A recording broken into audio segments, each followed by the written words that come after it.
ইরানের ভয়াবহ হামলায় গাজার মতোই বিধ্বস্ত ইসরায়েল, বহু হতাহত, গোটা উপসাগরীয় অঞ্চলে জ্বালানি জ্বালিয়ে দেওয়ার হুমকি তেহরানের। লন্ডনে হামলা করতে পারবে এমন দূরপাল্লার মিসাইল রয়েছে ইরানের কাছে, দাবি ইসরায়েলের। তেহরান কি এবার ইউরোপে আঘাত হানবে? ইরানি কূটনীতিককে বহিষ্কার করেছে সৌদি আরব। রিয়াদ কি যুক্তরাষ্ট্র ইসরায়েলের সঙ্গে মিলে তেহরানের বিরুদ্ধে লড়াই করবে?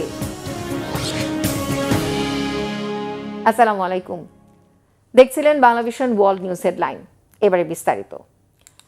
ইরানের ভয়ঙ্কর আঘাতে এই প্রথম ব্যাপক বিধ্বস্ত ইসরায়েল। দেশটির ডিমোনা ও আরাদ শহরের ইতিহাসের সবচেয়ে বড় মিসাইল হামলা চালিয়েছে ইরান। মাটির সাথে মিশিয়ে দিয়েছে শহর দুটির অসংখ্য ভবন। দেখে মনে হতে পারে এ যেন গাজায় হামলার উপযুক্ত প্রতিশোধ। তেহরানের ওই হামলায় ইসরায়েলে 2 শতাধিক হতাহত হয়েছে। তবে ইরানের দাবি তারা 200 ইসরায়েলিকে হত্যা করেছে। এদিকে হরমুজ প্রণালী খুলে দেয়া নিয়ে মার্কিন প্রেসিডেন্ট ট্রাম্পের 48 ঘন্টার আলটিমেটামের পর পাল্টা হুঁশিয়ারি দিয়েছে ইরান। মধ্যপ্রাচ্যের জ্বালানি ও পানি সরবরাহ কেন্দ্র পুরোপুরি গুঁড়িয়ে দেওয়ার হুঁশিয়ারি দিয়েছে তেহরান। ইরানি কর্মীদের 24 ঘন্টার মধ্যে রিয়াদ ছাড়ার নির্দেশ দিয়েছে সৌদি আরব। শহীদ আরাফাতের ডেস্ক রিপোর্টে বিস্তারিত। এটি ফিলিস্তিনের গাজা ভূখণ্ড নয়, এটি ইরানের ভয়াবহ হামলায় ব্যাপক বিধ্বস্ত ইসরায়েলের শহরগুলোর ছবি। এবার গাজায় গণহত্যাকারী ইসরায়েলও দেখল স্মরণকালের ইতিহাসের সবচেয়ে ভয়াবহ রক্তাক্ত হামলা। রবিবার ভোরে ইসরায়েলের রাজধানী তেল আবিব, ডিমোনা ও আরাদ সহ আশেপাশের শহরগুলো লক্ষ্য করে ব্যাপক ও শক্তিশালী মিসাইল হামলা চালায় ইরান। এতে প্রায় মাটির সাথে মিশে যায় বেশিরভাগ বাড়িঘর। ইসরায়েলের হামলায় গাজা ভূখণ্ডে যে ধ্বংসস্তূপ দেখছে বিশ্ববাসী, এবার দেশটির ডিমোনাতে ইরানের হামলার পর সেই ভয়াবহ ধ্বংসস্তূপ দেখছে তারা। শহরটিতে ইসরায়েলের সবচেয়ে বড় পরমাণু কেন্দ্রের অবস্থান লক্ষ্য করে হামলা হলেও অল্পের জন্য সেটি রক্ষা পায়। আরাদ ও তেল আবিবেও ধসে পড়েছে অসংখ্য ভবনের দেয়াল, কোথাও কোথাও ধরে যায় ব্যাপক আগুন। এসব হামলায় ইসরায়েল জুড়ে 2 শতাধিক ইসরায়েলি হতাহত হওয়ার দাবি করেছে নেতানিয়াহু প্রশাসন। তবে ইরানের আইআরজিসির দাবি এসব হামলায় 2 শতাধিক ইসরায়েলি নিহত হয়েছে। এটিকে ইরানের নাতানজ পরমাণু স্থাপনায় ইসরায়েলি হামলার প্রতিশোধ হিসেবে দেখছে তারা। হামলার জন্য আরও অত্যাধুনিক মিসাইল প্রস্তুত করছে আইআরজিসি। তেহরানের হামলায় রীতিমতো আতঙ্ক আর উদ্বেগে ভুগছেন ইসরায়েলের প্রধানমন্ত্রী বেনিয়ামিন নেতানিয়াহু। নিজে আগ্রাসনকারী হয়েও বিশ্বের জন্য ইরানকে বড় হুমকি বলে সতর্ক করেন তিনি। ইরান যে পুরো বিশ্বকে বিপদে ফেলছে তার প্রমাণ যদি চান, তবে গত 48 ঘন্টা ভালোভাবে খেয়াল করুন। তাদের হামলায় ইসরায়েলের বেসামরিক এলাকা লক্ষ্যবস্তু হচ্ছে।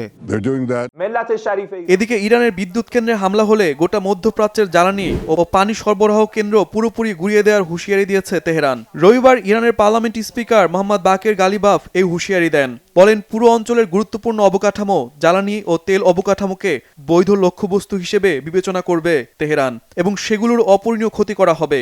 এসব ক্ষতির ফলে জ্বালানি তেলের দাম দীর্ঘ সময়ের জন্য বৃদ্ধি পাবে বলেও সতর্ক করেন তিনি। হরমুজ প্রণালী খুলে দেয়া নিয়ে মার্কিন প্রেসিডেন্ট ডোনাল্ড ট্রাম্প ইরানকে 48 ঘন্টার সময় বেঁধে দেওয়ার পরই এই হুঁশিয়ারি দেয় ইরান। এছাড়া ইরান সাফ জানিয়ে দিয়েছে হরমুজ প্রণালী শত্রুপক্ষ ছাড়া সবার জন্য খোলা থাকবে। ইসরায়েল ও যুক্তরাষ্ট্রের কোনো জাহাজ ওই পথে চলাচলের চেষ্টা করলেই হামলার শিকার হবে। এই হুঁশিয়ারি দিয়ে জাতিসংঘে নিযুক্ত ইরানের প্রতিনিধি আলী মুসাবি বলেন, আগ্রাসন শেষ হলে হরমুজ প্রণালীর জাহাজ চলাচল নিয়ে নতুন করে ভাববে ইরান। অন্যদিকে উত্তর ইসরায়েল ও দক্ষিণ লেবাননে ইসরায়েলি বাহিনীকে লক্ষ্য করে হামলা চালাচ্ছে ইরান সমর্থিত হিজবুল্লাহ যোদ্ধারা। কয়েক দফায় রকেট হামলার পাশাপাশি স্থল হামলা অব্যাহত রেখেছে তারা। সৌদি আরবে কয়েক দফায় ইরানের হামলার পর তীব্র প্রতিক্রিয়া জানিয়েছে রিয়াদ। রিয়াদে কর্মরত ইরানিদের দ্রুত দেশ ছাড়ার নির্দেশ দিয়েছে সৌদি আরব। কাতারের সামরিক বাহিনীর হেলিকপ্টার দুর্ঘটনায় 6 জন নিহত হয়েছে, যদিও দুর্ঘটনার জন্য কাউকে দায়ী করেনি কাতার কর্তৃপক্ষ। রবিবারও কয়েক দফায় ইরানি মিসাইল প্রতিহত করার দাবি তুলেছে সৌদি আরব, কাতার, কুয়েত, বাহরাইন সহ মধ্যপ্রাচ্যের যুদ্ধ কবলিত দেশগুলো। Shahid Arafat, Banglavision news desk. London কিংবা ইউরোপে আঘাত হানতে সক্ষম এমন দূরপাল্লার মিসাইল ইরানের কাছে রয়েছে বলে দাবি করেছে ইসরায়েল।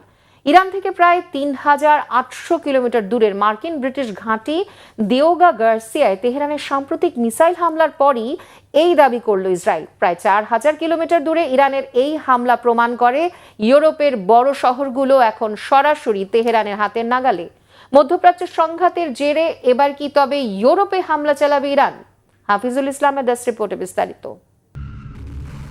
লন্ডন, প্যারিস, বার্লিন কিংবা রোম, ইরানি মিসাইলের কাছে নিরাপদ নেই ইউরোপের কোনো দেশের রাজধানী। এতদিন ধারণা করা হতো ইরানের ভাণ্ডারে থাকা ক্ষেপণাস্ত্রের সর্বোচ্চ ক্ষমতা কেবল মধ্যপ্রাচ্যেই সীমাবদ্ধ। কিন্তু ভারত মহাসাগরে অবস্থিত ব্রিটিশ মার্কিন যৌথ সামরিক ঘাঁটি দিয়েগো গার্সিয়ার দিকে তেহরানের সাম্প্রতিক মিসাইল হামলা পুরনো সব হিসাবকে ধুলোয় মিশিয়ে দিয়েছে। ইরান থেকে এই ঘাঁটির দূরত্ব প্রায় 4000 কিলোমিটার। অবশ্য পশ্চিমাদের দাবি ইরানের ক্ষেপণাস্ত্র কোনো সুনির্দিষ্ট লক্ষ্যবস্তুতে আঘাত করতে পারেনি। তবে ফলাফল যাই হোক, তেহরানের এমন শক্তি প্রদর্শন এর মধ্যেই কেড়ে নিয়েছে পশ্চিমা নীতি নির্ধারকদের ঘুম। প্রশ্ন উঠেছে, এবার ইউরোপেও কি জ্বলবে ইরানি প্রতিশোধের আগুন? ইরান দীর্ঘ সময় ধরে দাবি করে আসছিল তাদের ক্ষেপণাস্ত্রের পাল্লা 2000 কিলোমিটারের বেশি না। কিন্তু দিয়েগো গার্সিয়াকে লক্ষ্য বানানোর মধ্য দিয়ে তেহরান বিশ্বকে বুঝিয়ে দিয়েছে তাদের আসল সামর্থ্য অনেক বেশি। ধারণা করা হচ্ছে এই অভিযানে খোররামশাহ 4 এর মতো শক্তিশালী মাঝারি পাল্লার ক্ষেপণাস্ত্র ব্যবহার করা হয়েছে। এর আওতা প্রায় 4000 কিলোমিটার। তেহরানকে কেন্দ্র করে 4000 কিলোমিটারের বৃত্ত আঁকা হলে দেখা যাবে ইউরোপের প্রায় সবকটি বড় শহর এখন ইরানি মিসাইল সীমারেখার ভেতরে। মার্কিন ও ব্রিটিশ শক্তির গুরুত্বপূর্ণ সামরিক ঘাঁটি দিয়েগো গার্সিয়া এশিয়া এবং আফ্রিকার আঞ্চলিক সীমানায় আমেরিকার স্বার্থ রক্ষায় মূল ঢাল হিসেবে কাজ করে এই মিলিটারি বেজ। এখানেই B-2 সহ পরমাণু অস্ত্রবাহী অত্যাধুনিক সব যুদ্ধবিমান মোতায়েন রাখে আমেরিকা। 1979 সালে ইরানি বিপ্লবের পর দ্বীপটিতে দেখা যায় সামরিক কার্যক্রমের ব্যাপক বিস্তার। 2001 সালে টুইন টাওয়ার হামলা পরবর্তী পরিস্থিতিতে যুক্তরাষ্ট্রের অন্যতম ব্যস্ত সামরিক কেন্দ্রে পরিণত হয় দিয়েগো গার্সিয়া। মধ্যপ্রাচ্যের যে কোনো সংকটে দ্রুত হস্তক্ষেপ করার জন্য এই ঘাঁটিকে তাসের টেক্কার মতো ব্যবহার করে থাকে ওয়াশিংটন। দিয়েগো গার্সিয়ার দিকে ইরানি মিসাইল উৎক্ষেপণের কথা স্বীকার করেছে ইসরায়েল। দেশটির শীর্ষ এক সামরিক কর্মকর্তার দাবি, ইরানের কারণে হুমকির মুখে আছে খোদ ইউরোপ। ইরান 4000 কিলোমিটার পাল্লার একটি 2 স্তরের আন্তঃমহাদেশীয় ব্যালিস্টিক ক্ষেপণাস্ত্র ছুড়েছে, যার লক্ষ্যবস্তু ছিল দিয়েগো গার্সিয়া দ্বীপের একটি মার্কিন ঘাঁটি। এসব ক্ষেপণাস্ত্র কিন্তু ইসরায়েলকে আঘাত করার জন্য তৈরি করা হয়নি। এগুলোর পাল্লা সরাসরি ইউরোপের রাজধানীগুলো পর্যন্ত বিস্তৃত। বার্লিন, প্যারিস এবং রোম সবই এখন সরাসরি হুমকির মুখে। বিশ্বের ইতিহাস ও ইহুদিদের অতীত থেকে আমরা শিক্ষা নিয়েছি, কোনো হুমকিকে অস্বীকার করা বা তোষামত করে শান্ত রাখতে চাইলে সেই বিপদ দূর হয় না, উল্টো এর কারণে নিজের দুর্বলতা প্রকাশ পায় এবং এটি চরমপন্থী শাসন ব্যবস্থাকে আরও উৎসাহিত করে। ভারত মহাসাগরের ঘাঁটি দিয়েগো গার্সিয়াকে একসময় ভাবা হতো দুর্ভেদ্য ও নিরাপদ। কিন্তু ইরানি ক্ষেপণাস্ত্রের সক্ষমতা বুঝিয়ে দিল ইউরোপের দরজায় হাজির হয়েছে বড় ধরনের বিপদ। ইরান যেন বিশ্ব নেতাদের বার্তা দিতে চাইছে, সংঘাতের আজ শুধু মধ্যপ্রাচ্যেই সীমাবদ্ধ থাকবে না। সামরিক বিশ্লেষকদের ধারণা, মহাকাশ গবেষণা কর্মসূচির আড়ালে ইরান হয়তো গোপনে তৈরি করছে এমন কোনো প্রযুক্তি যার মাধ্যমে সুদূর যুক্তরাষ্ট্রের মাটিতেও সরাসরি আঘাত হানা সম্ভব হবে। তেহরানের ক্রমবর্ধমান ক্ষেপণাস্ত্র সক্ষমতা অচিরেই হয়তো হয়ে উঠবে পশ্চিমাদের চরম বিপর্যয়ের কারণ। হাফিজুল ইসলাম, বাংলাভিশন। মধ্যপ্রাচ্যের কূটনীতিক সমীকরণে কি বড় পরিবর্তনের ইঙ্গিত দিচ্ছে সৌদি আরব? সম্প্রতি ইরানি কূটনীতিককে বহিষ্কার করেছে রিয়াদ, আর এই সিদ্ধান্ত ঘিরে নতুন করে উঠছে নানা প্রশ্ন। এটিকে শুধুই নিরাপত্তার পদক্ষেপ, নাকি যুক্তরাষ্ট্র ও ইসরায়েলের সঙ্গে কৌশলগত অবস্থান আরও ঘনিষ্ঠ করার ইঙ্গিত? ইরান সৌদি সম্পর্কের সাম্প্রতিক উত্তেজনা এবং আঞ্চলিক রাজনীতিতে এর প্রভাব, সবকিছু মিলিয়ে পরিস্থিতি কোন দিকে যাচ্ছে? বিস্তারিত থাকছে ইমরান মাহমুদের ডেস্ক রিপোর্টে।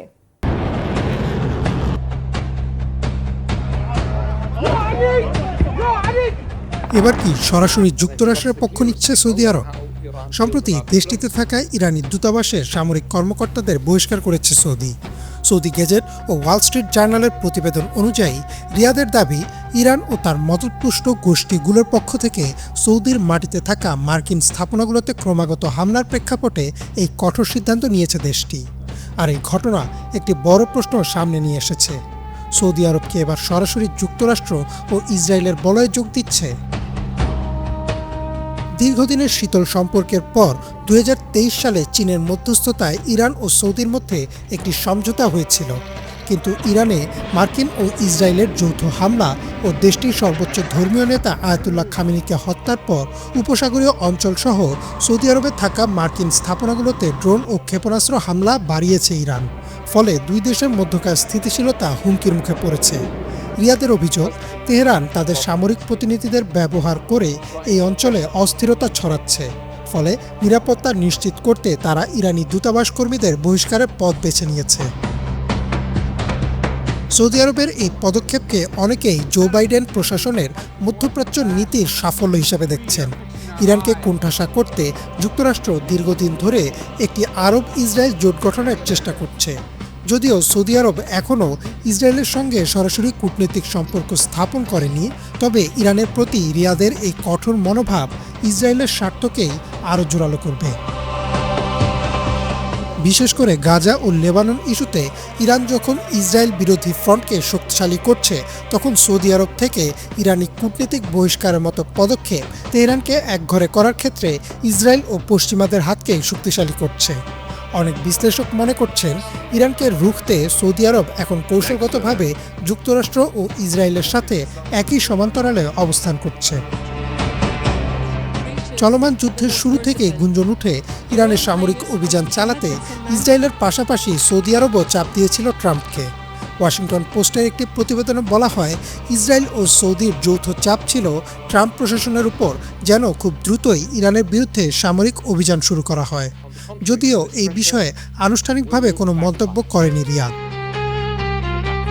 বিশ্লেষকরা বলছেন, সৌদি আরবের জন্য এই সিদ্ধান্তটি কেবল দ্বিপাক্ষিক বিরোধ নয়, বরং মধ্যপ্রাচ্যে নিজেদের নেতৃত্ব টিকিয়ে রাখার লড়াই। তবে রিয়াদ থেকে ইরানি প্রতিনিধি এভাবে বহিষ্কারের ফলে এই অঞ্চলের সংঘাতের ঝুঁকি আরও বাড়তে পারে। সৌদি সরাসরি ইসরায়েলকে সমর্থন করার ঘোষণা না দিলেও ইরানের বিরুদ্ধে তাদের বর্তমান অবস্থান মূলত তেহরান বিরোধী পশ্চিমা শক্তিকেই সাহায্য করছে। ইমরান মাহমুদ, বাংলা ভিশন। দেশের নিরাপত্তা ঝুঁকিতে ফেলার মতো কোনো সুযোগ আফগানিস্তানকে দেয়া হবে না বলে কঠোর হুঁশিয়ারি দিয়েছেন পাকিস্তানের সেনাপ্রধান ফিল্ড মার্শাল আসিম মুনির। এদিকে ঈদের কারণে স্থগিত থাকা আফগানিস্তানের জঙ্গি দমন অভিযান শিগগিরই শুরুর আভাস দিয়েছে ইসলামাবাদ। খাইবার পাখতুনখোয়া প্রদেশের কুররাম জেলা সফরে গিয়ে আফগানিস্তানের জঙ্গি গোষ্ঠী আর তালেবান সরকারের উদ্দেশ্যে পাকিস্তানের সেনাপ্রধান হুঁশিয়ারি দেন। ফিল্ড মার্শাল আসিম মুনির কঠোর ভাষায় জানিয়ে দেন, পাকিস্তানকে অস্থিতিশীল করার অপচেষ্টা সহ্য করা হবে না। ঈদ উল ফিতর উপলক্ষে সেনা সদস্যদের সাথে সাক্ষাতের আয়োজন থেকে এমন হুঁশিয়ারি এলো। পাকিস্তানের প্রতিরক্ষা মন্ত্রী খাজা আসিফ আর স্বরাষ্ট্রমন্ত্রী তালাল চৌধুরীও এই বিষয়ে ইসলামাবাদের কঠোর অবস্থানের স্পষ্ট বার্তা দিয়েছেন। খাজা আসিফ জানিয়েছেন, পাকিস্তানের সীমান্ত এলাকাকে জঙ্গি হামলার ঝুঁকি মুক্ত করতে আফগানিস্তান চলমান সন্ত্রাস বিরোধী অভিযান সম্পূর্ণ পরিণতিতে না পৌঁছানো পর্যন্ত চলবে। আর তালাল চৌধুরী বলেছেন, অভিযান স্থগিতের অর্থ সম্পূর্ণ বন্ধ করা নয়, পাকিস্তানের ভেতরে সীমান্তবর্তী এলাকায় ধারাবাহিক সন্ত্রাসী হামলায় ব্যাপক প্রাণহানির জেরে আফগানিস্তানের ভেতরে বিশেষ অভিযান গজব লিল হক শুরু হয় গত ২৬ ফেব্রুয়ারি। এতে এখন পর্যন্ত নিহত হয়েছে ৭ শতাধিক মানুষ। সৌদি আরব, তুরস্ক আর কাতারের মধ্যস্থতায় ঈদের উপলক্ষে বৃহস্পতিবার থেকে ৫ দিনের যুদ্ধবিরতি পালন করছে দুই প্রতিবেশী। এই ছিল আজকের মতো। ধন্যবাদ এতক্ষণ সাথে থাকার জন্য।